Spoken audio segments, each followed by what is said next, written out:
दोस्तों, हिंदू धर्म में कई कथाओं के सुनने के अलग अलग लाभ मिलते हैं, लेकिन भागवत कथा का इतना महत्व है कि कहते हैं कि इसे सुनने वाला सीधे मोक्ष को प्राप्त होता है। शास्त्रों और पौराणिक कथाओं में भी भागवत कथा सुनने की महिमा का बखान मिलता है। भागवत कथा सुनने से व्यक्ति का आध्यात्मिक विकास होता है। यह भगवान के प्रति भक्ति को गहरा करता है और व्यक्ति को मोक्ष की ओर ले जाता है। लेकिन भागवत कथा सुनना कब पूर्ण रूप से फलदायी होता है और कब इसका फल नहीं मिलता है, चलिए इसे आज के अपनी इस वीडियो में हम आपको बतलाते हैं। फ्रेंड्स, एक बार किसी धनवान व्यक्ति ने सुना कि राजा परीक्षित ने सुखदेव मुनि से भागवत कथा सुनकर मोक्ष प्राप्त कर लिया था। यह सुनने के बाद उसके हृदय में भी श्रीमद् भागवत के प्रति बड़ी श्रद्धा उत्पन्न हो गई और वो भी इस कथा को सुनकर मोक्ष की प्राप्ति करने के बारे में विचार करने लगा। वह कथा सुनने के उद्देश्य से नगर के एक नामी ब्राह्मण के पास गया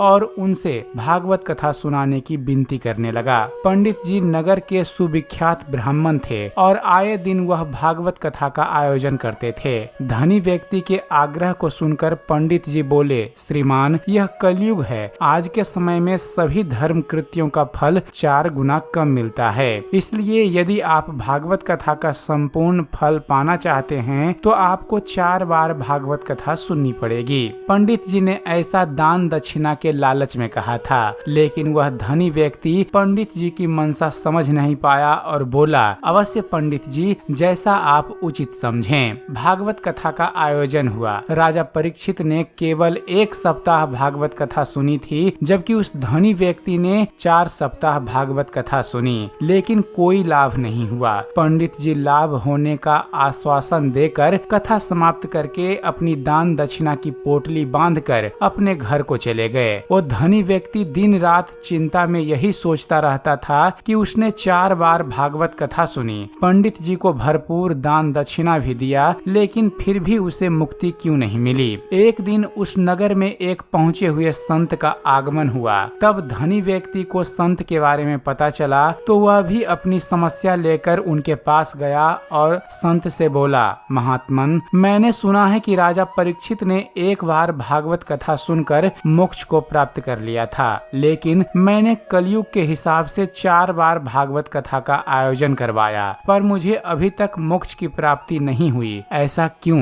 संत हंसकर उस सेठ से बोले कि श्रीमान, भागवत कथा का फल आज भी 1 बार सुनने पर भी वही मिलता है जो राजा परीक्षित को मिला था, लेकिन यह निर्भर करता है सुनने और सुनाने वाले की मन स्थिति पर। राजा परीक्षित को उन 7 दिनों में केवल मृत्यु दिखाई दे रही थी और बीतराग सुखदेव मुनि भागवत कथा उन्हें केवल उनके कल्याण अर्थात मृत्यु भय से निवारण के लिए सुना रहे थे, न कि अपने लोभ और लालच की पूर्ति के लिए। बस यही कारण है कि आपको 4 सप्ताह की भागवत कथा भी मोक्ष ना दिला सकी, जबकि राजा परीक्षित ने 1 बार ही भागवत कथा सुनकर मोक्ष को प्राप्त कर लिया था।